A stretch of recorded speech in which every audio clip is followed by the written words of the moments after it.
আজ আমি তোমাদের সাথে শেয়ার করব একটি ব্রাইড করার আগে, ব্রাইডের ফুল মেকআপ করার আগে তার স্কিন প্রিপারেশন কিভাবে করব। ফার্স্ট আমরা ফেসটাকে যেটা করেছি ভালো করে ক্লিন করে নিলাম। ক্লিন করার পরে আমরা দেখে নেব ফেসটা ড্রাই স্কিন না অয়েলি স্কিন না কম্বিনেশন স্কিন। আজ আমার ব্রাইডের স্কিন রয়েছে অয়েলি স্কিন। অয়েলি স্কিন মানে যে তার একটা দুটো পিম্পল থাকতে হবে তা কিন্তু নয়। অয়েলি স্কিন মানে পিম্পল তো অবশ্য থাকবেই এবং ওপেন পোরসও কিন্তু রয়েছে।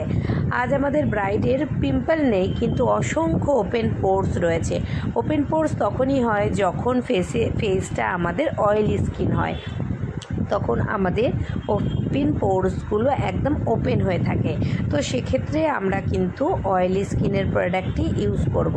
আমরা অয়েলি স্কিনের জন্য একটা ময়শ্চারাইজার ইউজ করলাম, ওয়াটার বেস ময়শ্চারাইজার, এবং যে প্রাইমারটা ইউজ করলাম সেটা পোর প্রাইমার। তারপরেই আমরা আস্তে আস্তে স্টেপ বাই স্টেপ মেকআপটা স্টার্ট করলাম।